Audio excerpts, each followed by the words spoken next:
تقاریر کا سلسلہ موضوع ہے سیرت رسول خدا صلی اللہ علیہ وآلہ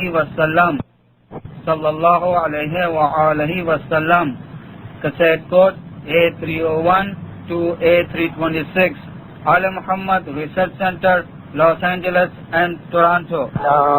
اجمعین باعث الانبیاء والمرسلین والصلاة والسلام على افضل السفراء المقربین وحبیب الہ العالمین وآلہ الطیبین الطاہرین المعصومین المنتجبین لا سیما على بقیت اللہ فی الارضین وحجتہ علی العالمین عجل اللہم لہ الفرج ولعنت اللہ علی اعدائہم اجمعین الی یوم الدین. سیرت پیغمبر اسلام کے سلسلے میں اب ہماری گفتگو تاریخ اسلام کے اس مرحلے پر پہنچ چکی تھی جہاں سے ولادت رسول کے حالات شروع ہوتے ہیں. گزشتہ 5-6 تقاریر کا خلاصہ اور ماحصل یہ ہے کہ پیغمبر اسلام کی ولادت کیونکہ اس کائنات کی تاریخ کا عظیم ترین واقعہ اور ایک انتہائی اہم سنگ میل ثابت ہونے والا تھا، اس اعتبار سے پروردگار عالم نے ولادت رسول سے قبل ہی عرب کی سرزمین پر خاندان بنی ہاشم کو وہ طاقت، وہ عزت اور وہ اقتدار دلوایا جس کے بعد ولادت رسول کوئی گمنام یا پوشیدہ واقعہ نہ ہونے پائے. ساتھ ساتھ اہل کتاب جس میں یہودی اور نصارہ دونوں شامل ہیں ان علامتوں کا اور اپنے آباء و اجداد سے ورثے میں پا کر کہ جن میں رسول آنے کا تذکرہ تھا ذہنی طور پہ تیار و آمادہ ہو چکے تھے. پروردگار عالم کی مصلحت میں یہ امر بھی شامل تھا کہ ان یہود و نصارہ کے علماء اور ان کے عوام کے علاوہ مکے کی سرزمین اور عرب کے علاقے میں موجود بت پرستوں کے علاوہ دنیا کی 2 بڑی طاقتوں کے کان تک بھی یہ اطلاع پہنچ جائے کہ عنقریب کوئی نہ کوئی عظیم شخصیت اس دنیا میں آنے والی ہے. خاندان بنی ہاشم کے سلسلے میں جو آپ نے تفصیلی حالات سنے جناب ہاشم سے لے کر جناب عبداللہ تک، ان کا مقصد صرف یہ تھا کہ کم سے کم مکے میں تو ہر شخص اور اطراف مکہ میں پورے عرب میں جہاں جہاں تک مکے والوں کا اقتدار اور عزت ہے ان لوگوں کے کانوں تک یہ اطلاع پہنچ جائے کہ کوئی عجیب واقعہ ہونے والا ہے. لیکن دنیا کی 2 بڑی طاقتیں جو اس زمانے میں تھیں، ایک روم کی حکومت جس کا حاکم قیصر روم تھا اور ایک ایران کی حکومت جس کا حاکم کسریٰ تھا، ان 2 طاقتوں تک بھی یہ پیغام پہنچانا تھا. چنانچہ 2 ایسے واقعات پیش آئے جن کے ذریعے ولادت رسول سے قبل ہی اس زمانے کی 2 عظیم ترین طاقتوں کے دارالحکومت تک یہ پیغام پہنچ گیا کہ عنقریب ایک ایسا رسول اس دنیا میں آنے والا ہے جس کے بعد ہر حاکم کی بادشاہت ختم ہو کر رہ جائے گی. شام کی سرزمین جو قیصر روم کا مرکز تھی، رومی سلطنت جو اس وقت دنیا کی سب سے بڑی طاقت تھی، اس کا مرکز شام کی سرزمین ہے. اور شام کی سرزمین کی بھی ایک ایسی شخصیت جس کا نام ستح ہے، اس کے ذریعے سے اس پیغام کو عام کیا جا رہا ہے. چنانچہ تاریخ نے یہ بتایا کہ شام کے علاقے سے ستح نامی کاہن اس عجیب و غریب روشنی کا مشاہدہ کر کے جو اس رات ظاہر ہوئی تھی کہ جب پیغمبر اسلام کا حمل قرار پایا تھا، اس عجیب و غریب روشنی کا مشاہدہ کر کے مکے کی سرزمین میں پہنچتا ہے اور اس نے بخوبی یہ دیکھ لیا کہ مکے کی سرزمین میں کیا واقعات پیش آ سکتے ہیں. اب وہ واپس اپنی مملکت کی جانب جا رہا ہے، کاہن ہے. جب وہاں پہنچے گا تو یقیناً اس سے سوال کیا جائے گا کہ تم جس سوال کے جواب کے لیے نکلے تھے اس کا جواب تمہیں ملا یا نہیں ملا. گزشتہ تقریر میں عرض کیا جا چکا ہے کہ اتنا بے چین ہو گیا تھا یہ ستح کاہن کہ اگر کہ اس زمانے میں تقریباً سب سے بڑا کاہن تھا، مگر ساری دنیا میں خطوط لکھے تھے اور ہر جگہ سے دریافت کیا تھا کہ اس روشنی کا راز بتاؤ، تو اب صدح کی بے چینی ہر ایک کو معلوم ہو چکی تھی، اور جب یہ مطمئن ہو کر واپس شام پہنچے گا تو یقیناً ہر ایک سوال کرے گا کہ کس مقصد کے لیے گئے تھے، کیا معلوم کرنے گئے تھے۔ اور یہ بھی ذہن میں رکھیے کہ جیسا کہ اس واقعے کے اختتام پر ہے کہ صدح بعد میں اسلام قبول کر چکا تھا، تو شام کی سرزمین بخوبی یہ پیغام پہنچنے والا ہے کہ عنقریب مکے سے خدا کی آخری حجت ظاہر ہوگی انبیاء میں سے۔ اب صدح جب مکے میں آ چکا ہے تو ضمنی طور پر ایک اور واقعہ اس کے واقعے کے ساتھ شامل ہو گیا۔ یمن کی ملکہ جو اپنے زمانے کی سب سے بڑی کاہنہ ہے زرقا، وہ بھی صدح کے خط کے جواب میں تفصیل بتانے کے بعد خود بھی مکہ آ جاتی ہے، اور اس وقت ملاقات ہوتی ہے اس کی صدح سے جب صدح نامی کاہن مکے سے جا رہا تھا۔ اس کاہنہ کو زرقا کو آتے دیکھ کر وہ واپس آ گیا، اور اب یہ دونوں مکے میں قیام کرتے ہیں۔ صدح ہر وقت تیار ہے مکہ چھوڑنے کے لیے کیونکہ اس کا مقصد حاصل ہو چکا ہے، مگر زرقا کا ایک عظیم مقصد ہے۔ وہ خاندان بنو ہاشم سے آ کر ایک درخواست کرتی کہ مجھے فقط ایک مرتبہ جناب آمنہ کی زیارت کا موقع مل جائے۔ خاندان بنو ہاشم سے درخواست کی گئی، حضرت عبد المطلب نے اس کی درخواست کو قبول کیا، جناب عبداللہ کو اشارہ کیا۔ زرقا کاہنہ یمن کی ملکہ جو پہلے سے اس امر سے آگاہ اور واقف ہے کہ نور رسالت جناب عبداللہ کی پیشانی میں تھا، آمنہ کے کمرے میں داخل ہوئی اور پہلی نگاہ پڑی جناب آمنہ کے چہرے پر اور پہچان گئی کہ یہی وہ عظیم خاتون ہیں کہ جن کے بطن میں اب نور رسالت آ چکا ہے۔ اس وقت تو ظاہری اعتبار سے بڑی محبت کی اور وفاداری کی بات تھی، مگر باہر آئی اور واپس اپنی قیامگاہ پہ آنے کے بعد اب اسی بے چینی میں دن رات گزار رہی کہ کسی طریقے سے جناب آمنہ کو ہلاک کرنا چاہیے تاکہ یہ نور رسالت اس دنیا میں نہ آنے پائے۔ یہ وہ حسد کا جذبہ تھا اس کے اندر کہ جناب عبداللہ نے یمن کے شہر میں جب اس کی درخواست کو ٹھکرا دیا تھا، وہ واقعہ پچھلے ہفتے بیان کیا گیا۔ حسد کا جذبہ کہ جو چیز مجھے نہ مل سکی وہ جناب آمنہ کو کیوں ملے، اور اسی حسد کے جذبے سے بے چین ہے، مگر معلوم ہے اسے کہ یہ خاندان بنی ہاشم ہے۔ یہاں پہ کسی قسم کا حملہ کرنا اتنا آسان کام نہیں ہے، اور اگر کہ ابھی اسلام کے ظاہری احکام نہیں آئے ہیں، ابھی پردہ واجب نہیں ہوا ہے، ابھی شریعت اسلامی دنیا والوں کے سامنے ظاہر نہیں ہوئی ہے، مگر خاندان بنی ہاشم کے پاس جو ایک عزت ہے، ایک وقار ہے، ایک شرم ہے، ایک حیا ہے، اس کی وجہ سے اس خاندان کی عورتوں سے ملاقات کرنا، خود عورتوں کے لیے عورتوں سے ملاقات کرنا انتہائی مشکل کام ہوا کرتا ہے۔ اور جناب آمنہ کی تو حفاظت زیادہ کی جا رہی کیونکہ معلوم ہے کہ جناب ہاشم پہ حملہ ہوا، جناب عبد المطلب کے پیچھے دشمن لگے، جناب عبداللہ پہ حملہ ہوا، اور یہ بھی پتا ہے کہ حملہ کرنے والوں کو نہ جناب ہاشم سے کوئی جھگڑا تھا، نہ جناب عبد المطلب سے کوئی دشمنی تھی، نہ جناب عبداللہ کی کوئی مخالفت تھی، وہ اس نور کے خلاف تھے۔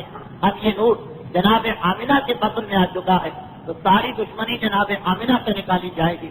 چنانچہ سخت ترین پہرا ہے، زرقا کائنہ بے چین و بے قرار ہے، کیا کیا جائے، کس طریقے سے جناب آمنہ کو نقصان پہنچایا جائے۔ آخر اس نے ایک منصوبہ بنایا، آخر اس کے ذہن میں ایک قسم کی پلاننگ آئی اور اس نے کتانہ نامی عورت کو اپنے ساتھ ملا لیا۔ یہ کتانہ عورت وہ ہے جس کا تعلق مدینے کے قبیلے خزرج سے ہے۔ پچھلے ہفتے بھی آپ نے سنا، اور ویسے بھی تاریخ اسلام پڑھنے والا ہر شخص یہ دو نام تو بار بار سنتا ہے، اوس اور خزرج، مدینے کے دو قبیلے۔ ان میں سے ایک قبیلے سے اس عورت کا تعلق ہے۔ جناب آمنہ مدینے کی رہنے والی ہیں، وہاں سے شادی کے بعد اس کو اپنے ساتھ لے کے آئی تھی، اور اس کا کام پورے خاندان بنی ہاشم کی عورتوں کو مشاطہ گیری ہے، یعنی ان کو سجانا، ان کے بالوں میں تیل ڈالنا، بالوں میں کنگھی کرنا، جو جس قسم کا کام آج کل ہمیں جگہ جگہ گلی گلی نظر آتا۔ بہرحال یہ عربوں میں پہلے سے رائج تھا۔ چنانچہ جناب آمنہ کی سجاوٹ کا کام، آرائش کا کام، تیل ڈالنا، کنگھی کرنا، یہ ساری ذمہ داریاں اس عورت پر تھی، اور اپنے کام میں اتنی ماہر تھی کہ جناب آمنہ کے ساتھ آئی تھی، مگر بعد میں پورے حصے کے پاس آتی ہے جب کسی تقریب میں جانا ہو یا جب کبھی اپنی آرائش اور سجاوٹ کرنا ہو۔ ایک مرتبہ زرقا کے ذہن میں آیا کہ یہی ایک عورت ایسی ہے کہ جس سے کام نکالا جا سکتا ہے۔ باقی جناب آمنہ کے پاس سوائے بنی ہاشم کے اور کسی قبیلے کی عورت نہیں جا سکتی ہے، اور بنی ہاشم کی ساری عورتیں جناب آمنہ کی وفادار ہیں۔ صرف یہ واحد عورت ہے جس کا تعلق نہ بنی ہاشم سے ہے، نہ مکے سے ہے، نہ خاندان سے۔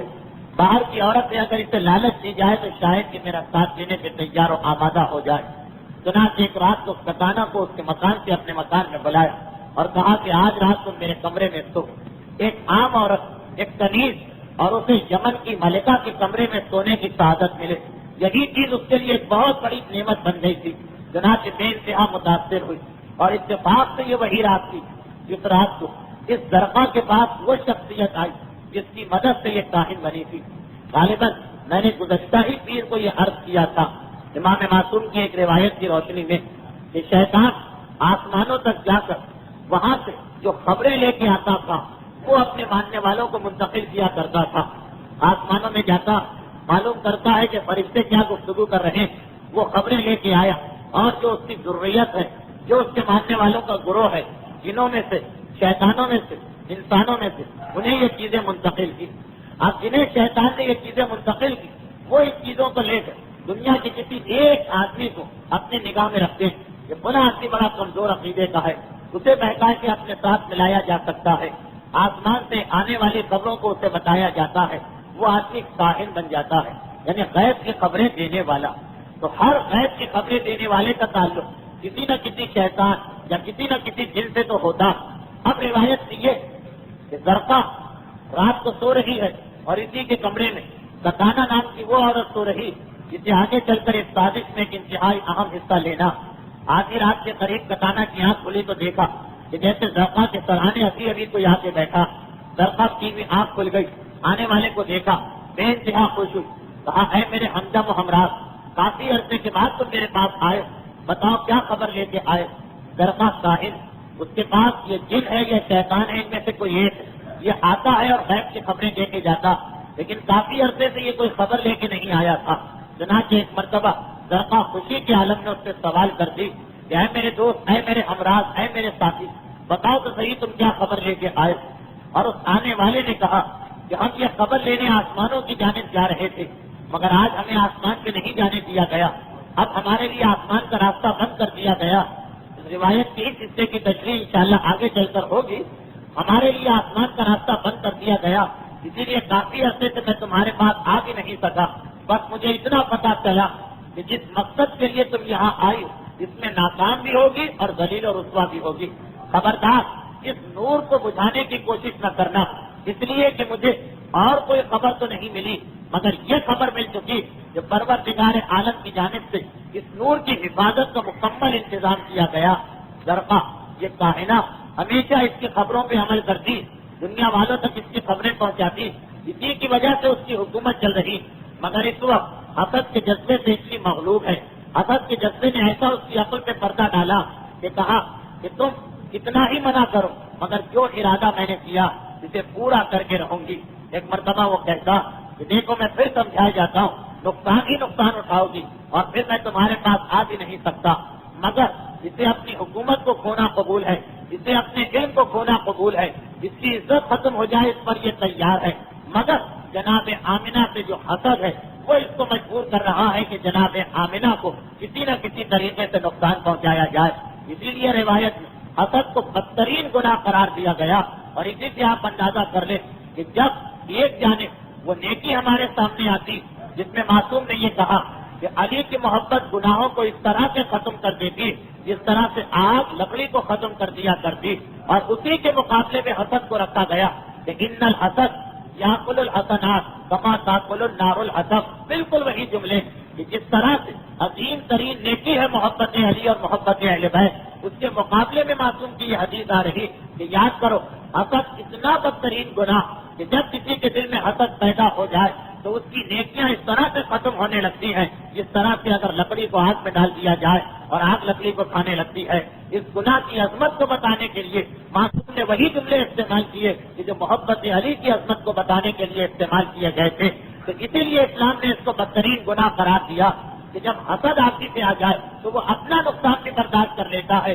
فقط اس لیے کہ اس کو نقصان پہنچ جائے کہ جس سے میں حسد کر رہا ہوں۔ یہی زرقا کی حالت ہے۔ کہنے والا کہہ رہا کہ آج کے بعد میرا تیرا کوئی تعلق نہیں رہے گا، کوئی اطلاع نہیں پہنچاؤں گا، کوئی خبر نہیں دوں گا، لیکن ہر چیز پہ راضی ہے، اپنے ارادے سے باز نہیں آ رہی ہے، میں تو آمنہ کو ختم کر کے رہوں گی۔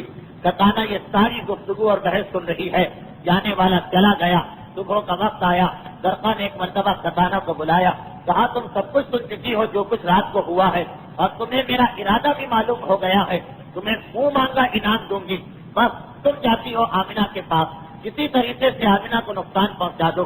کتانا ایک سیدھی سادی عورت، پہلی مرتبہ اس قسم کا واقعہ اس کے سامنے آ رہا، حیران ہو کر کہتی ہے کہ میں کیا کروں؟ کہا کہ اچھا میں تمہیں بتاتی، کہ زہر آلود خنجر لے کے جاؤ، اپنے لباس میں چھپا کے جاؤ، جس وقت جناب آمنہ کنگھی چوٹی کرو گی یا تیل ڈالو گی ان کے بالوں میں، اس وقت موقع پا کر ان کی پشت میں خنجر کی نوک کو چبھو دینا، اتنا سریع الاثر، تیزی سے اثر دکھانے والا زہر ہے کہ اس کے بعد ہمارا مقصد حاصل ہو جائے گا۔ کتانا گھبرا گئی، اتنا بڑا اقدام یہ تو میں نہیں کر سکتی۔ درقا کو معلوم تھا، گھر میں جاتی اجرتیوں کی تھیلیوں پہ تھیلیاں لانا شروع کی، آہستہ آہستہ کتانا کا جو انکار تھا کمزور پڑنے لگا، اور ایک وہ وقت آیا کہ وہ راضی ہو گئی، مگر کہنے لگی کہ پھر بھی مجھے پکڑ تو لیا جائے گا، گرفتار تو کر لیا جائے گا۔ درقا نے کہا گھبراؤ نہیں، میں تمہارا خوبہ دے دوں گی اور تمہیں آزاد کرا لوں گی۔ کتانا کو یہ اطمینان بھی ہو گیا، کہا لیکن پھر بھی میں اس وقت گھر میں جا رہی ہوں، خاندان بنی ہاشم کے مرد بھی سخت ترین پہرا، اگر کسی کو مجھ پر شک ہو گیا تو کیا ہوگا؟ درقا نے کہا چلو یہ بھی میری ذمہ داری، کی دعوت کرتی، سب کو اپنے یہاں بلاتی، تمہیں کوئی مرد وہاں پہ نہیں ملے گا، اطمینان کے ساتھ چلی جانا۔ اب کتانا کو بھی ایک ہمت آئی، وہ ایک مرتبہ چلتی ہے، اس سے پہلے درقا نے جا کر سارے مکے کو اپنے یہاں دعوت دی، مہمان آیا اور مہمان دعوت دے رہا، اور کوئی ایسی شک و شبہ کی جگہ بھی نہ تھی، اس لیے کہ اب تک درقا نے جو گفتگو کی تھی وہ اتنے خلوص اور محبت کے ساتھ تھی کہ لوگوں کو اس کی دعوت رد کرتے ہوئے اچھا محسوس نہیں ہو رہا تھا۔ سب آئے اس کی دعوت میں، حتیٰ یہ کہ خاندان بنی ہاشم بھی آیا، اور یہی وہ وقت ہے کہ کتانا اپنے گھر سے نکل کر وقت مقررہ کے مطابق جناب آمنہ کے گھر میں داخل ہوئی۔ جناب آمنہ بے چینی سے انتظار کر رہی، بہت دیر کر کے تم نے آنے میں، آج اتنی تاخیر کی وجہ کیا؟ کتانا بہانہ بنا کر اپنے کام میں مشغول ہو گئی، مگر تھوڑی دیر کے بعد جب اس نے دیکھا کہ جناب آمنہ مکمل غافل ہے اور اس نے خنجر کی نوک کو جناب آمنہ کی پشت میں چبھونا چاہا، تو ایک مرتبہ اس کے ہاتھ کانپنے لگے، اسے ایسا لگا کہ آمنہ میری آنکھوں کے سامنے سے غائب ہو گئی۔ حیران و پریشان، ابھی تو یہی ان کے بالوں کو میں کنگھی کر رہی، اور ایک مرتبہ ایسا لگا کہ جیسے بیچ میں کوئی پردہ آ گیا، گھبرا کے اس نے خنجر کو دوبارہ اپنے لباس میں چھپایا، اور پھر جناب آمنہ سامنے 3 مرتبہ وہ یہ کوشش کر رہی، آخر تیسری مرتبہ ایک دم سے اسے ایسا لگا کہ جیسے کسی نے اس کے ہاتھ کو سختی سے پکڑ کر مروڑا، خنجر تو زمین پہ گرا اور اس کی چیخ بلند ہوئی۔ چیخ بلند ہوتے ہی جناب آمنہ نے مڑ کے دیکھا، زہر آلود خنجر کو فوراً پہچان لیا۔ اب جناب آمنہ کی چیخ بلند ہوئی، خاندان بنی ہاشم کا کوئی مرد تو نہیں لیکن عورتیں موجود ہیں، سب دوڑ کے آئی۔ جہاں کا یہ منظر دیکھا، جناب آمنہ سے ہر عورت کو اس وقت اتنی محبت و عقیدت ہے، خاص طور پر اس لیے بھی کہ تقریباً سارے خاندان کو معلوم ہے کہ جناب آمنہ کے بطن میں کون سی مبارک شخصیت ہے، کہ سب ان کی جانب متوجہ ہوئے۔ کتانا یہ منظر دیکھتی، موقع غنیمت سمجھ کے ایک مرتبہ وہ چپکے سے گھر سے نکلی اور جا کے درقا کو اطلاع دی۔ درقا دعوت کا انتظام کر رہی، یہ خبر پاتے ہی تیزی کے ساتھ وہ اپنی سواری کو درست کرا کے مکے سے نکلتی۔ خاندان بنی ہاشم کے مرد ایک مرتبہ کھٹک گئے، یہ ہمارے گھر کی ملازمہ یہاں پہ آئی، کیا پیغام لے کے آئی؟ کہ درقا ملکہ یمن اتنی تیزی کے ساتھ اس علاقے سے جا رہی، دوڑ کے گھر آئے تو یہاں یہ منظر دیکھا کہ ہر ایک شکرانے کے سجدے میں مشغول ہے۔ گھبرا کے پوچھا کہ کیا بات ہے؟ پتا چلا کہ آج اس انداز سے حملہ کیا گیا تھا جناب آمنہ پر، مگر کسی عجیب و غریب واقعے کی وجہ سے کتانا اپنے مقصد میں کامیاب نہ ہو سکی، جبکہ بظاہر اس کی ناکامی کا کوئی چانس نہیں تھا، کسی کو اس پر ذرا سا بھی شک و شبہ نہ تھا۔ خاندان بنی ہاشم کو اطلاع ملی، جناب عبد المطلب نے فوراً غلاموں کو دوڑایا، جاؤ اور جا کر دیکھو کہ مکے کے باہر کس مقام پر وہ عورت پہنچی ہوگی۔ باہر پہنچے تو پتہ چلا کہ درقا مکے کے باہر آئی، سطح کاہن کا قافلہ تیار تھا اور وہ آج ہی مکے سے جا رہا تھا۔ درقا اس میں شامل ہو کر فوراً مکے سے بہت دور نکل چکی۔ جناب عبد المطلب نے غلاموں کو بلا لیا، اور اس طرح سے یہ پہلی سازش جناب آمنہ کے خلاف ناکام ہوتی، مگر سطح کا یہ قافلہ جب شام پہنچا تو شام کے علاقے میں یہ پیغام تو پھیل گیا۔ اب یہ دوسری بات ہے کہ جب کبھی حق کی بات بھی کہیں پہنچتی ہے تو اکثر لوگ تو مذاق اڑا دیتے ہیں، بہت کم لوگ ایسے ہیں جو اس پر یقین رکھتے ہیں۔ تو سطح کے ذریعے یہ بات تو شام کے علاقے میں پہنچ گئی کہ ایک پیغمبر خاتم النبیین آنے والے ہیں اور ان کے آنے کے بعد دنیا کی ساری بادشاہتیں ختم ہو جائیں گی۔ یہ شام کے علاقے میں پیغام پہنچا۔ میں آپ کے سامنے وہ سارا ماحول پیش کرنا چاہ رہا ہوں جس میں پیغمبر اسلام اس دنیا میں آئے۔ اب ایران کا علاقہ باقی رہ گیا۔ پروردگار عالم ایران کے علاقے میں ایک ایسا انتظام کیا کہ وہاں کے حاکم کو بھی یہ پیغام مل گیا۔ دنیا کے 3 بڑے علاقے تھے اس وقت۔ ایک تو عرب کا علاقہ تھا، یہاں تو جناب ہاشم سے لے کر جناب عبداللہ تک مسلسل ایسے واقعات پیش آئے کہ اکثر عربوں کو یہ اندازہ ہونے لگا کہ کوئی خاص واقعہ ہونے والا۔ شام کی سرزمین میں سطح اپنے قافلے اور زرقہ کو لے کے گیا۔ یہ بات تو بالکل واضح ہے، اگر کہ تاریخیں خاموش ہیں مگر یہ بات تو بالکل واضح ہے۔ یمن کی ملکہ، دنیا کی اتنی بڑی کاہنہ جب شام میں داخل ہوئی ہوگی مگر نہ فوج ہے، نہ سپاہی ہے، نہ غلام، ہر ایک کو تجسس ہوا ہوگا کہ کیا واقعہ، اور جب پتہ چلا ہوگا تو ہر ایک کے ذہن میں یہ خیال آ گیا ہوگا کہ وہ بچہ جو اس وقت ماں کے بدن میں ہے کیسی اس کی حفاظت کی جا رہی، کہ ایسی سازش بھی ناکام ہو گئی جس میں ناکامی کا امکان نہ تھا۔ تو کس طرح سے رفتہ رفتہ اور آہستہ آہستہ شام والوں کے ذہن تیار ہونے لگے ہوں گے۔ اب دنیا کی اس وقت دوسری بڑی طاقت ایران کی طاقت تھی، جہاں کے لوگ آتش پرست ہیں، آپ کی پوجا کرنے والے ہیں۔ اور وہاں کا واقعہ یہ کہ وہاں کے بادشاہ جس کا لقب کسرا نے اپنے لیے ایک محل بنایا، بہت ہی عالیشان محل، اور اس محل کی بناوٹ اس انداز میں کی گئی کہ محل کی ایک دیوار دریائے دجلہ پر بنائی گئی تاکہ بادشاہ محل میں بیٹھے، دیوار پر بیٹھے مگر گویا دریا پر بیٹھا ہوا۔ اب تاریخ یہ بتا رہی کہ جس وقت یہ محل مکمل ہو گیا، دیوار اختتام کو پہنچی۔ دیوار سے مراد ہماری یہ دیواریں نہیں بلکہ ایک کمرے کے برابر سے دیوار کی چوڑائی ہوتی اور اس کے اوپر بالا خانہ بنا دیا گیا جس پر بیٹھ کے حاکم دریا کا ہر وقت نظارہ کر سکتا۔ تو جس دن اس دیوار کا افتتاح ہونے والا اسی رات خود شاہ ایران کسرا نے خواب میں یہ منظر دیکھا کہ جیسے میرا محل 2 ٹکڑوں میں تقسیم ہوتا اور یہ دیوار ایک مرتبہ ٹوٹ کے دریا میں غرق ہو گئی۔ کل افتتاح ہونے والا آج رات کو یہ خواب دیکھا جا رہا، علامہ مجلسی حیات القلوب میں نقل کر رہے ہیں، آج رات کو یہ خواب دیکھا جا رہا۔ بادشاہ ایران انتہائی پریشان، اسے اعتبار کہ اگرچہ اسلام نے ان تمام چیزوں کو ختم کر دیا مگر ہر غلط مذہب، ہر باطل مذہب، شگون، نحوست، ان چیزوں کا بڑا دخل ہوتا۔ یہ تو بڑی بدشگونی کی چیز سمجھی جائے گی کہ آج رات کو ہم ایسا خواب دیکھیں کہ کل جو محل بننے والا ہے وہ ٹوٹ کے گر جائے۔ اگلی صبح کو بڑا پریشان اپنے دربار میں آیا اور ایک مرتبہ درباریوں سے سوال کیا کہ میں اس وقت تک افتتاح نہیں کروں گا اس دیوار کا جب تک کہ مجھے پتہ نہ چلے کہ اس خواب کا مطلب کیا ہے۔ اس کے دربار میں 360 کاہن اور نجومی تھے جن کا کام ہی یہ تھا کہ ہر مسئلے، ہر پریشانی اور غیب کے بارے میں ہر خبر کو بادشاہ تک پہنچائیں۔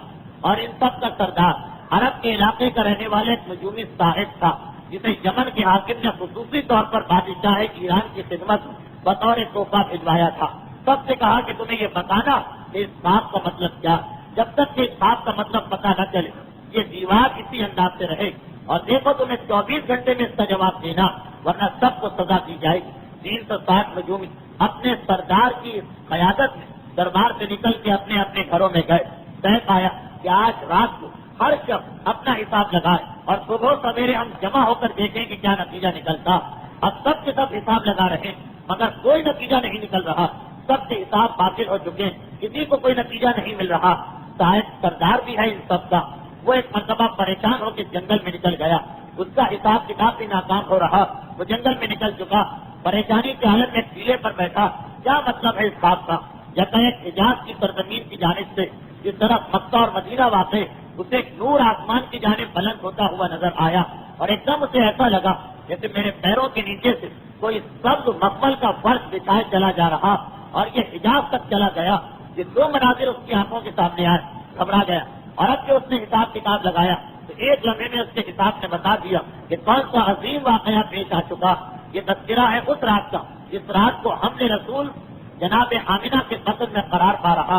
اگلی صبح کو سب جمع ہوئے تو سب کے حساب کتاب نے ایک ہی بات بتائی کہ آج رات جو ابھی رات گزری، اس رات کی کوئی ایسی شخصیت اس دنیا کے اندر آئی کہ جو یا تو کوئی بہت بڑا بادشاہ ہے یا خدا کا کوئی پیغمبر ہے. جیسے واقعات رات کو ہم نے دیکھے اور ہمارے حساب سے یہ بتایا. مگر اب حاکم سے یہ کیسے کہا جائے؟ اگر یہ کہا جائے کہ آپ سے بڑا بادشاہ اس دنیا میں پیدا ہوا تو وہ ناراض ہو جائے گا. یہ کہا جائے کہ اتنا بڑا پیغمبر اس دنیا میں آیا کہ آپ کی حکومت ختم ہو جائے گی تو وہ ناراض ہو جائے گا. جناب سب نے کہا کہ جھوٹا بہانہ بنا کے حاکم کو مطمئن کر دیں گے. اگلی صبح کو پہنچے اس کے بعد اور پہنچنے کے بعد کہا اب ذہن میں ترتیب زمانی رکھیے گا کہ یہ اس رات کا واقعہ ہے جب رسول خدا کا حمل قرار پا رہا. اور پہنچنے کے بعد یہ کہا کہ اے حاکم ہم نے حساب کتاب لگایا تو پتا چلا کہ غلطی ہو گئی تھی ہم سے. یہ ذہن میں پھر رکھیے کہ حکمران جو کام بھی کرتے پہلے نجومیوں سے شگون لیتے. اچھی تاریخ اچھی گھڑی وقت بتاؤ پھر ہم وہ کام کریں گے. محل بنانا ہو, شادی کرنا ہو, دشمن پہ حملہ کرنا ہو, جو کام بھی ہو. نجومیوں نے کہا ہم سے غلطی ہو گئی. در حقیقت جس دن یہ محل بن رہا وہ گھڑی کوئی اچھی گھڑی نہیں, محض گھڑی تھی. وہ شگون کوئی اچھا وقت نہیں تھا شگون کا. وہ غلطی ہو گئی جس کی وجہ سے آپ نے خواب میں یہ منظر دیکھا. حاکم نے اگر کہ اتنی بڑی غلطی مگر اتنا پریشان ہے کہ حاکم نے اس کو نظر انداز کیا. کہا کہ اچھا اس دیوار کو توڑو, اب بتاؤ کہ اچھی گھڑی کون سی ہے. کہا کہ یہی گھڑی سب سے اچھی. چنانچہ دوبارہ ایک مرتبہ اس دیوار کو بنایا گیا. 8 مہینے لگے اس دیوار کی مرمت میں. 8 مہینے. پیغمبر اسلام کے حمل کو بھی 8 مہینے ہو چکے اور ایک مرتبہ دیوار کھڑی ہو چکی.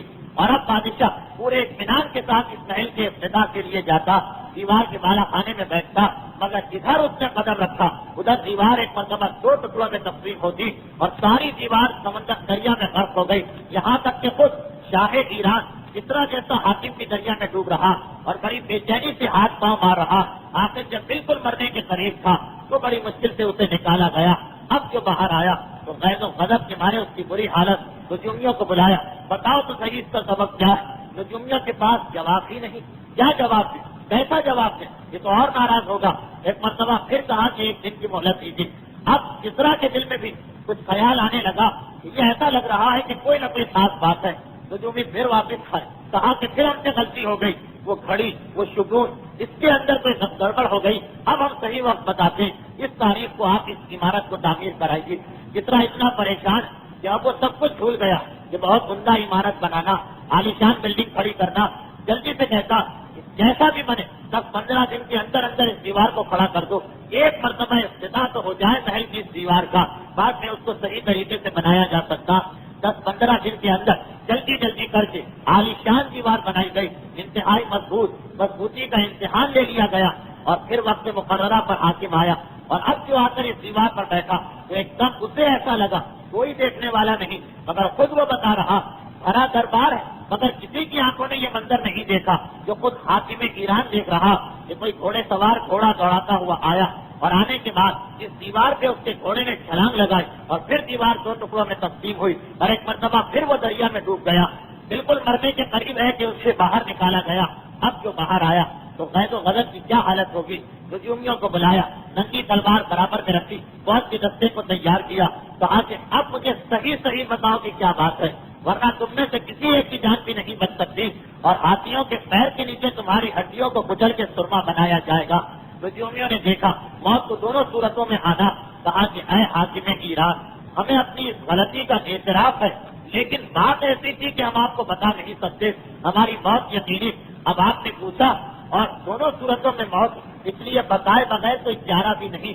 ہمارا حساب کتاب یہ بتاتا کہ آج سے تقریباً 9 مہینے پہلے وہ رات جس رات کو آپ نے خواب دیکھا تھا, اس رات کو مکے کی سرزمین کے اطراف میں کہیں پر ایک ایسی شخصیت کے ظہور کے آثار پیدا ہوئے جو یا تو دنیا کا سب سے بڑا حاکم بنے گا, جس کی حکومت کے بعد ساری حکومتیں ختم ہو جائیں.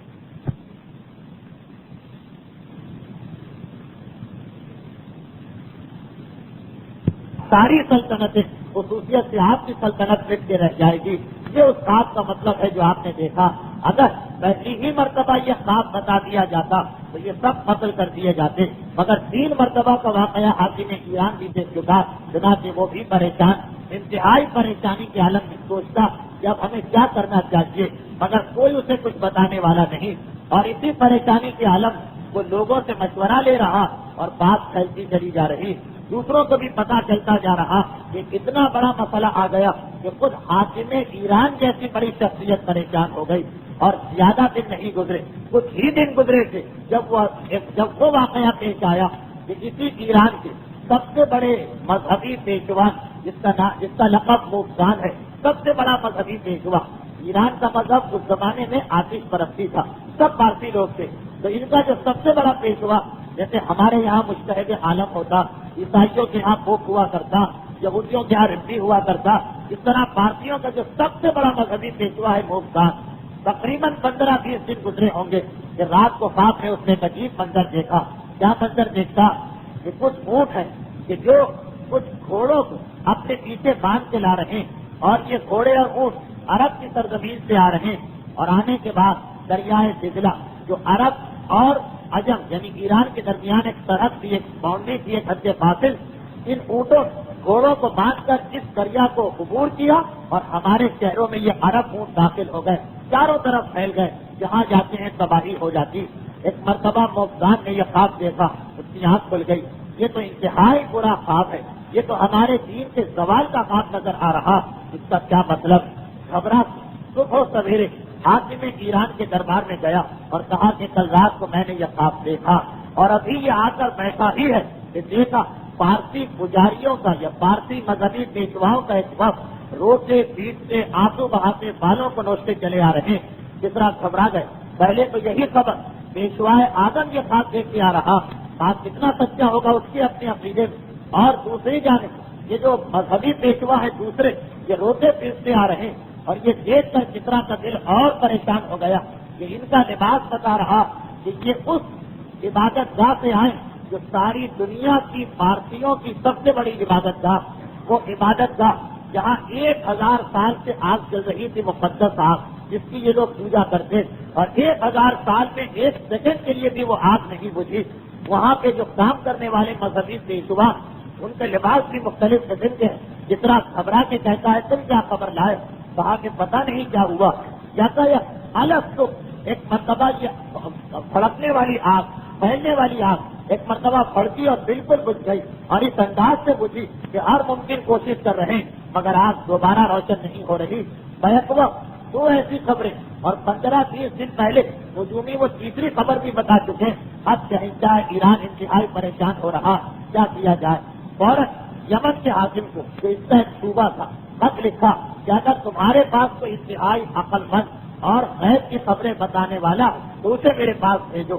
عبد المسیح نام کا آدمی یمن کے علاقے میں مانا ہوا آدمی تھا، چنانچہ اسے فوراً بھیجا گیا۔ جب وہ بادشاہ ایران کے دربار میں آیا، یہ ساری تفصیلات اس لیے کہ ذہن میں یہ رہے کہ ولادت رسول کے وقت دنیا کا ماحول کیا بن چکا۔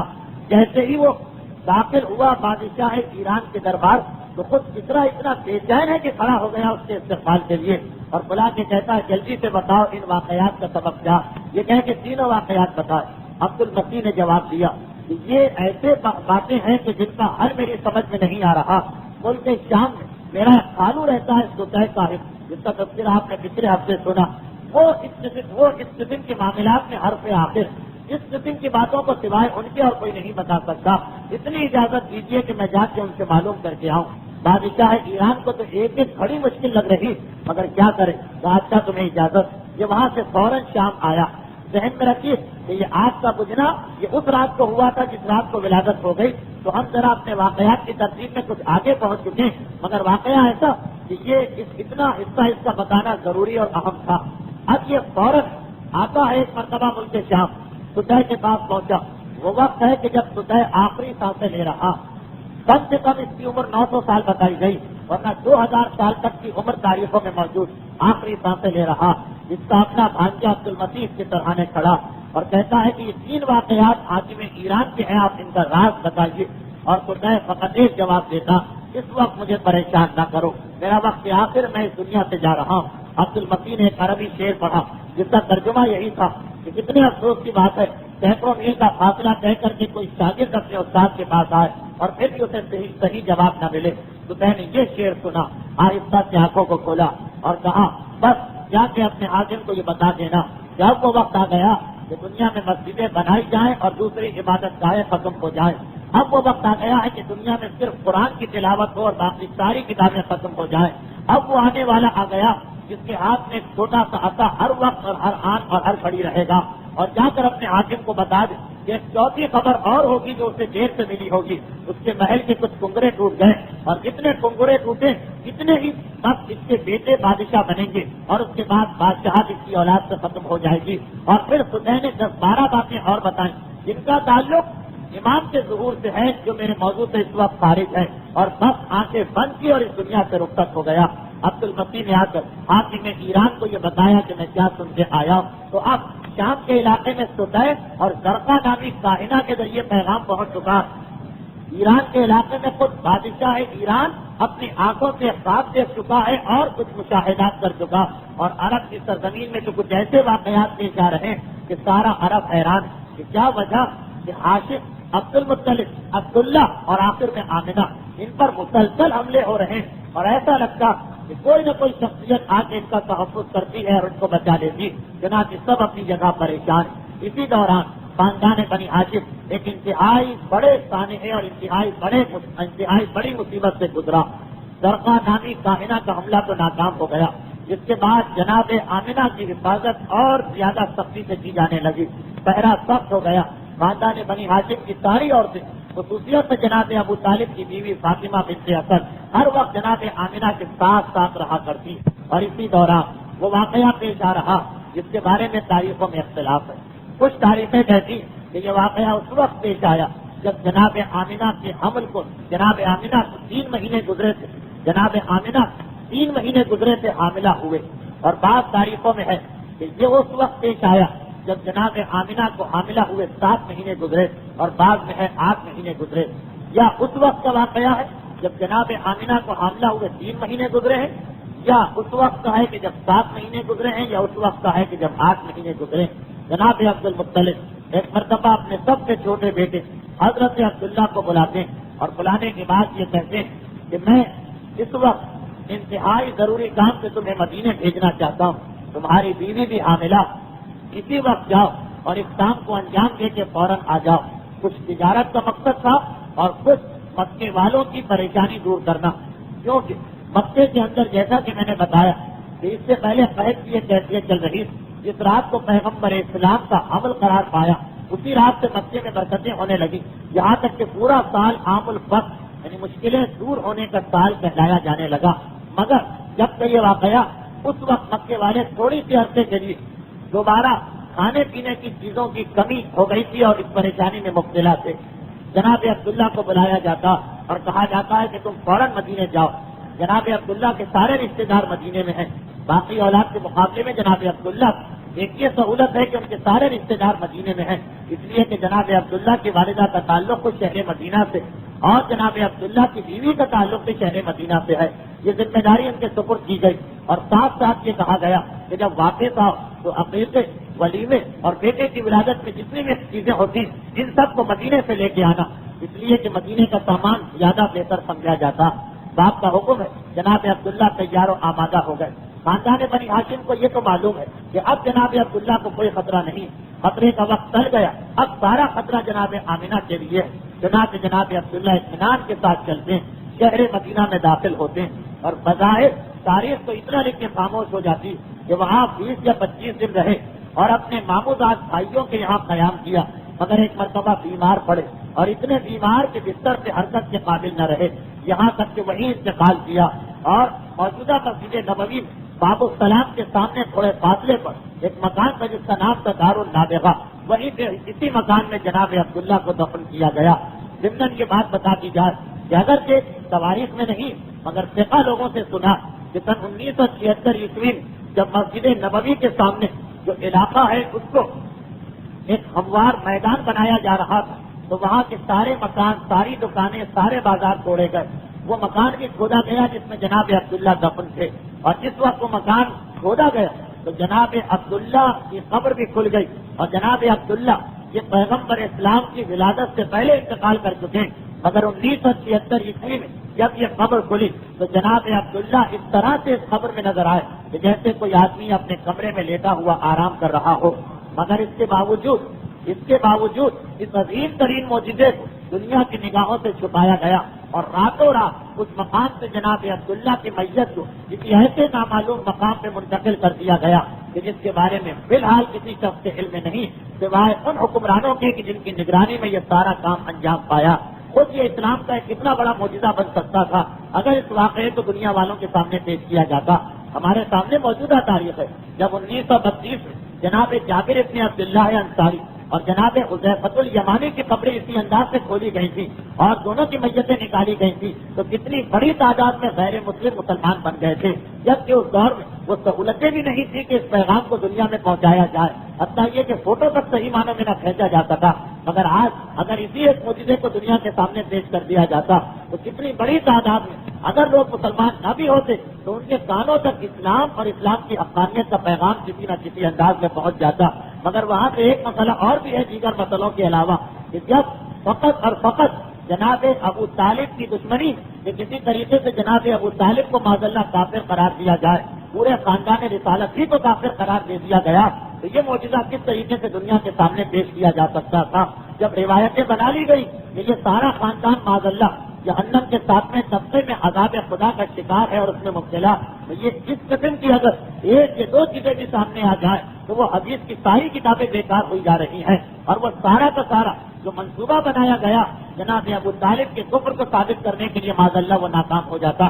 لیکن بہرحال پروردگار عالم اپنی نشانیوں کو ظاہر کر ہی دیتا ہے، چاہے دنیا والے چھپانے کی کتنی ہی کوشش کیوں نہ کریں۔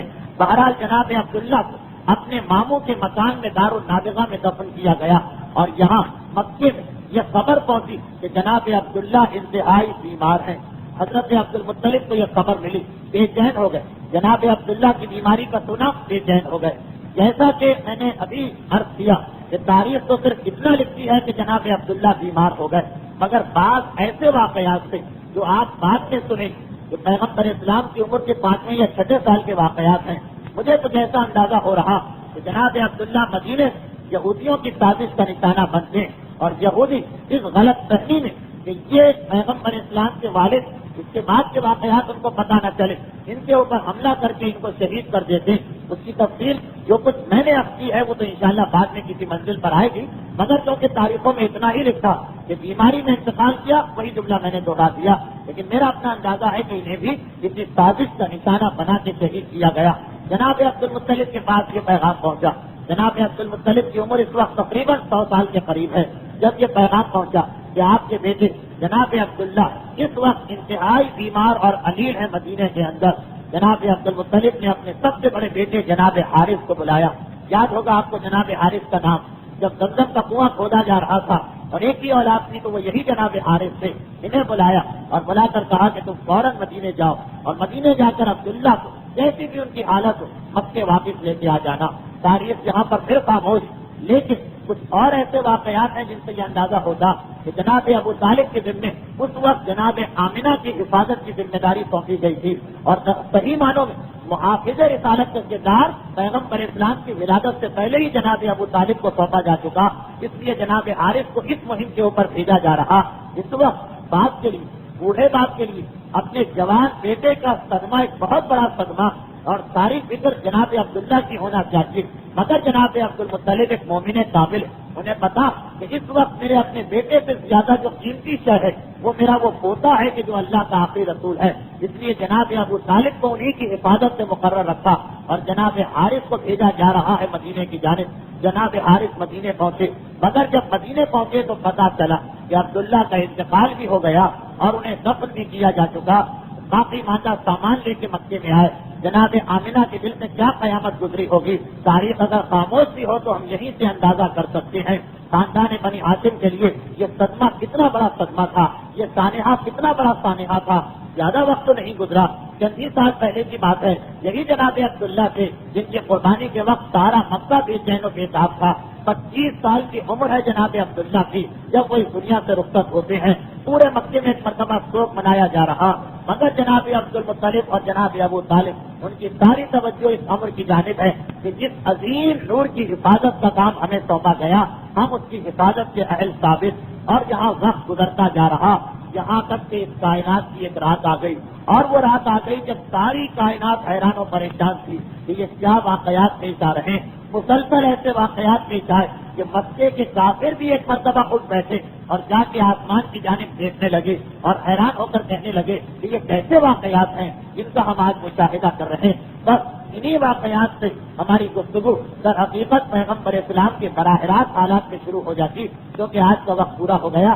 تو یہ تمہید آپ نے دیکھ لی، یہ حالات آپ نے دیکھ لیے کہ جن میں پیغمبر اسلام اس دنیا میں آئے۔ اب اس رات کو کیا واقعات پیش آئے، ان کی تفصیل کیا تھی، یہ انشاءاللہ آئندہ پیر کو آپ کے سامنے پیش کیے جائیں گے۔ ایک مرتبہ ضرور بھیجے محمد والے۔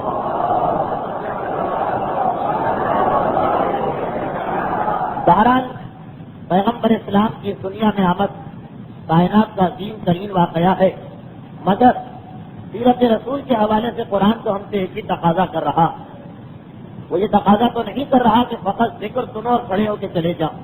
ان کنتم تحبون اللہ فاتبعونی، اگر تمہارے دل میں ذرا بھی محبت ہے تو رسول کی پیروی کرو اور رسول کے نقش قدم سے چلو۔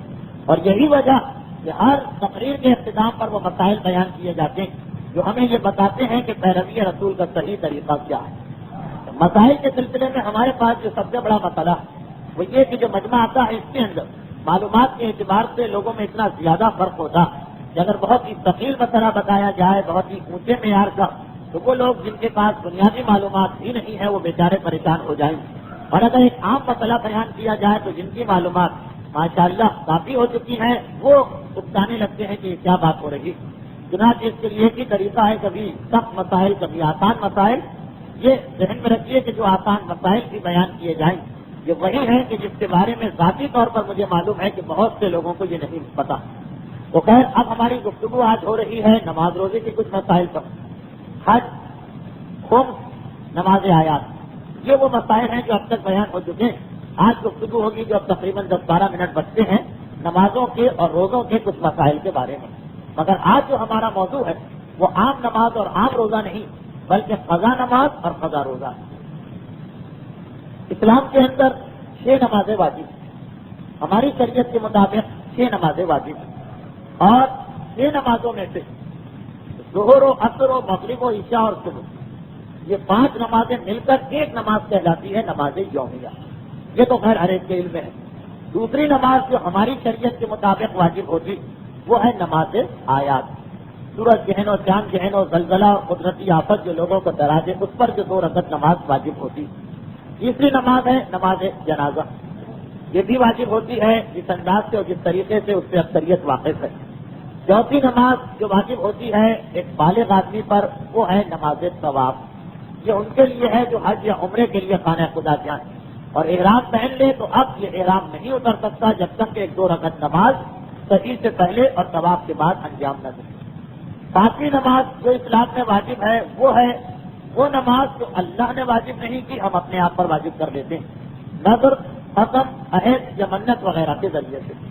میں نے کئی دفعہ یہ عرض کیا کہ جب ہم اللہ سے کوئی منت مانیں یا نظر کریں تو کوشش یہی ہونا چاہیے کہ ہم اس چیز کی منت مانیں جو اللہ کو زیادہ پسند آنے والی چیز، اور ویسے تو ٹھیک ہے جتنی منتیں ہمارے معاشرے میں ہے صحیح ہے، مگر نماز اور روزہ یہ وہ چیزیں ہیں جن کی منت پروردگار عالم کو انتہائی پسند آتی۔ چنانچہ ائمہ معصومین کی سیرت میں بھی ہم کو ملتا کہ شہزادے بیمار ہوئے تو منت مانی گئی روزہ رکھنے کی یا نماز پڑھنے کی نظر بھی آپ کو ملے گی۔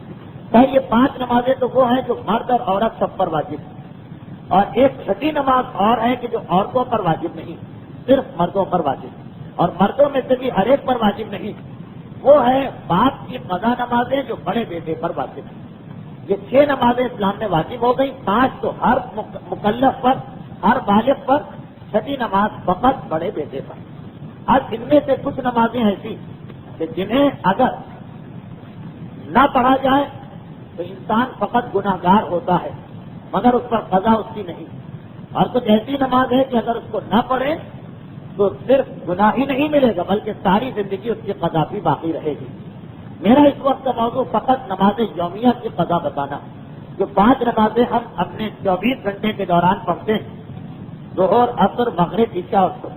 یہ 5 نمازیں وہ ہیں کہ جنہیں اگر ان کے صحیح وقت پہ ادا نہ کیا جائے تو یہ نمازیں معاف نہیں ہوتی ہیں بلکہ تا قیام قیامت ان کی قضا واجب رہتی اور کرنے والا اس میں گناہگار رہتا۔ اب ایک چیز جو سب سے پہلی ذہن میں آنا چاہیے وہ یہ کہ قضا نماز جو ہے اس کے لیے شریعت کے پاس کوئی ایسا طریقہ نہیں کہ آدمی مختصر طریقے سے نمازیں زیادہ ہو، کوئی مختصر طریقے سے اپنی قضا نمازیں ادا کر لے، ایسا کوئی طریقہ نہیں۔ جتنی نمازیں ہم نے قضا کی ہیں، جب تک کہ اتنی ہی نمازیں ہم نہ پڑھیں ہمارا گناہ معاف نہیں ہو سکتا۔ یہ میں نے اس لیے کہا کہ کارادر کی مسجد میں تو میں نے خود دیکھا، اب یہ 2-3 سال سے تو اتفاق نہیں ہوا اس طرف کا، کیونکہ کراچی ہی میں نہ تھا، لیکن اس سے پہلے میں نے خود دیکھا کہ جمعۃ الوداع کے دن ایک پمفلیٹ تقسیم کیا جاتا ہے، جس کے اندر ایک حدیث کے حوالے سے یہ لکھا ہوتا ہے کہ آج کے دن اگر کوئی شخص یہ 4 رکعت کی نماز ادا کرے تو اس کی ساری زندگی کی قضا نمازیں معاف ہو جاتی، ساری زندگی کی قضاء عمری اس کی معاف ہو جاتی۔ یہ پمفلیٹ خود میرے اپنے مطالعے اور مشاہدے میں بھی آیا۔ یہ تو یہاں کی بات ہوئی۔ اس کے علاوہ اگر آپ باہر جائیے جو دوسری مسجدیں ہیں، وہاں عام تصور یہ ہے کہ شبائے قدر میں جو 102 رکعت نماز پڑھی جاتی وہ قضاء عمری، یعنی اگر ہم وہ نمازیں پڑھ لیں ایک رات، آپ لوگ تو پھر بھی 3 راتیں پڑھتے ہیں مگر باقی سارے تو ایک ہی رات پڑھتے ہیں 23ویں رات کو، تو اس کی وجہ سے ساری زندگی کی قضا نماز ہماری معاف ہو جائے گی۔ یہ بالکل غلط خیال ہے۔ مجھے پتا ہے کہ جن کو یہ مسئلہ معلوم ہے وہ یہ کہہ رہے ہوں گے کہ کیا یہ بچوں جیسا مسئلہ بیان ہو رہا، مگر ایک بڑی تعداد ہے جو آج تک اس دھوکے اور غلط فہمی میں ہے۔ تو یہ یاد رکھیے کہ اس قسم کی کوئی نہ نماز اسلام نے بتائی ہے، چاہے وہ جمعۃ الوداع کا دن ہو یا کوئی دن بھی، نہ کوئی ایسا طریقہ بتایا ہے کہ 2 رکعت نماز پڑھ کے ساری زندگی کی نمازیں معاف کرا لی جائے۔ اس قسم کی کوئی روایت اگر آپ کے پاس آ رہی تو یا وہ روایت بالکل غلط ہے یا بیان کرنے والے نے اس میں کسی قسم کا ہیر پھیر کیا۔ یہ سب سے بڑی غلط فہمی ہمارے یہاں ہوتی وہ یہ کہ جب ہم تقلید کر لیتے تو ہماری ذمہ داری کہ صرف اس مسئلے پر عمل کریں جو ہمارے مجتہد عالم کا بتایا ہوا مسئلہ، حتیٰ یہ کہ ہم دنیا کے کسی دوسرے مجتہد کی بات نہیں مان سکتے۔ ایک عام آدمی ایک پمفلیٹ ایک پوسٹر چھاپ کے بھیج دے، اس پر یقین کرنا کس اعتبار سے صحیح ہوگا۔ بہرحال معصوم کا نام آ جانے سے وہ روایت تو معصوم کی نہیں بنتی، یہ بات ذہن میں رکھیے۔ ہم اگر آقا خمینی کی تقلید میں ہیں تو آقا کوئی جیسی عظیم شخصیت کی بات بھی نہیں مان سکتے جو بالکل ایک مجتہد ہے اور ایک بڑے مجتہدین میں سے ایک ہے، یا آقا کوئی کے مقلد، تو آقا خمینی کا ہر ممکن احترام اور عزت کرنے کے بعد مسئلہ ان کا جو ہے ہمارے لیے ناقابل عمل ہے، عمل نہیں کر سکتے۔ اس قسم کی چیزوں سے بچنا ہے ہمیں، جیسا کہ میں اس سے پہلے بھی بتا چکا ہوں کہ یہ جو ہمارے یہاں ایک اور چیز ہے ان کو بتانے کا کوئی موقع تو نہیں ہے، ضمن آ گئی کہ وہ جو ہے عام طور پر خط کے ذریعے سے ایک قسم کا چھوٹا سا اشتہار آتا ہے، ایک ورقہ آتا ہے، جناب زینب کے روضے پر فلاں آدمی نے فلاں معجزہ دیکھا اور اس معجزے کا یہ نتیجہ ہے، اور اگر اس کی 40 کاپیاں تقسیم نہ کرائی جائیں تو یہ ہو جائے گا، وہ ہو جائے گا، جس نے تقسیم نہیں کرائی تو اس کو یہ مصیبت ہو گئی، جس نے تقسیم کرائی اسے یہ راحت مل گئی۔ وہ جو سارا اس قسم کا معجزہ آپ مسلسل حاصل بھی کرتے رہتے ہوں گے، اس قسم کی چیزیں، یہی مسئلہ کہ یہ ساری چیزیں اگر اس میں معصوم کا نام آ جاتا تو یہ قابل احترام نہیں بنتی ہے جب تک کہ یہ ثابت نہ ہو کہ یہ معصوم ہی کی چیز، بلکہ یہ تو توہین امام کے دائرے میں آ جاتی کہ امام نے نہیں کہا، ہم نے جھوٹ موٹ امام کا نام ڈالا یا امام نے الزام لگایا اور اس کے بعد اس چیز کو پھیلانے لگے۔ تو اس قسم کی جتنی چیزیں آپ کے پاس آئیں، جب تک کہ آپ کا مجتہد عالم جس کی آپ تقلید میں ہے وہ اس کی تصدیق نہ کرے، آپ کا کوئی ذمہ داری اس سلسلے میں کسی قسم کی کوئی ذمہ داری نہیں۔ بلکہ اگر کوئی آدمی احترام کے جذبے سے ٹھیک ہے یہ آ گیا ہمارے پاس پمفلیٹ ہے چلو تقسیم کرا دو، 40 کاپیاں لکھ کے تقسیم کرائے، تو اکثر علماء کے نزدیک یہ حرام بھی ہو جاتا۔ اس کو علماء کہتے ہیں القذف علی المعصوم، امام پر جھوٹ باندھنا وہ بھی حرام، جب تک کہ یقین نہ ہو کہ یہ امام نے کہا، ہم تک تو یہ چیز آ گئی، یہ اس قسم کا ایک معجزہ، مگر جب ہم کو یقین نہیں ہے کہ یہ امام نے کہا بلکہ زیادہ یہی احساس ہو رہا ہے کہ یہ کوئی جھوٹی چیز، تو احترام کے جذبے سے اس کو آگے پہنچانا ایسا ہے کہ جیسے کوئی پہلے امام کے نام سے جھوٹی حدیث بنائے اور پھر ہم اس جھوٹی حدیث کو یہ سوچ کے پھیلائیں کہ اس میں امام کا نام آ گیا، یہ کوئی ثواب اور احترام نہیں ہے، یہ تو الٹا عذاب کو دعوت دینا۔ اسی طریقے سے یہ جو ایک 4 رکعت کی نماز بتائی جاتی، اس 4 رکعت کی نماز کے بارے میں میں اس کو تو اس معجزے کے ساتھ منسلک نہیں کر رہا ہوں، یہ معجزہ کس انداز سے غلط ہے اس انداز سے وہ تو غلط نہیں، مگر اس کا مفہوم کچھ اور ہے جسے کچھ اور سمجھا گیا۔ اس کا مطلب یہی، اگر اس روایت کو صحیح مانا جائے، اگر اکثر علماء تو اس کو صحیح نہیں مانتے، صحیح بھی مانا جائے تو اس کا مطلب یہ کہ قضا نماز پڑھنے کا کیا طریقہ اسلام نے بتایا۔ قضا نماز کا یہی طریقہ تو بتایا کہ تم اندازہ لگاؤ جس کو پورا معلوم ہے کہ میں نے کتنی نمازیں قضا کی ہیں اس کا تو مسئلہ ختم، تمہیں معلوم ہے اتنی قضا نمازیں پڑھ لو. مگر اکثر ایسے لوگ ہوتے کہ جنہیں پوری تفصیل معلوم نہیں ہوتی کہ ہم نے کتنی نمازیں قضا کی، کبھی پڑھتے تھے کبھی نہیں پڑھتے تھے. اب آج 10 سال 20 سال 50 سال بعد یاد نہیں آ رہا کہ ہماری کتنی نمازیں قضا ہیں اور کتنی قضا نہیں. تو اس میں شریعت بتاتی ہے اندازہ لگاؤ، اندازے سے کام چلاؤ. اندازہ لگاؤ مثلا جوانی کے شروع میں عام طور پر کتنی نمازیں پڑھا کرتا ہوں گا ہفتے میں، پھر اندازہ لگاؤ کہ ایک ہفتے میں اتنی ہے تو ایک مہینے میں کتنی ہوتی ہوں گی قضا، ایک مہینے میں اتنی قضا ہے تو ایک سال میں کتنی قضا نمازیں ہوتی ہوں گی. اندازہ لگاؤ اور اسی اندازے کے مطابق نمازیں پڑھ لو، تمہارا گناہ معاف، تمہاری ذمہ داری ختم. لیکن یہ ایک امکان تو ہے کہ جو اندازہ ہم نے لگایا ہے ہو سکتا ہے اس سے کچھ زیادہ قضا نمازیں. ہم تو ایک اندازہ لگا رہے ہیں، اس میں غلطی بھی ہو سکتی ہے. اگر قضا نمازیں کم ہیں ہم نے زیادہ پڑھ لی تو کوئی حرج نہیں ہے، اچھا ہی کام کیا. لیکن یہ بھی ممکن ہے کہ ہم اندازہ لگا رہے ہوں کہ ہم ہفتے میں 5 دن نماز قضا کرتے مگر کسی دن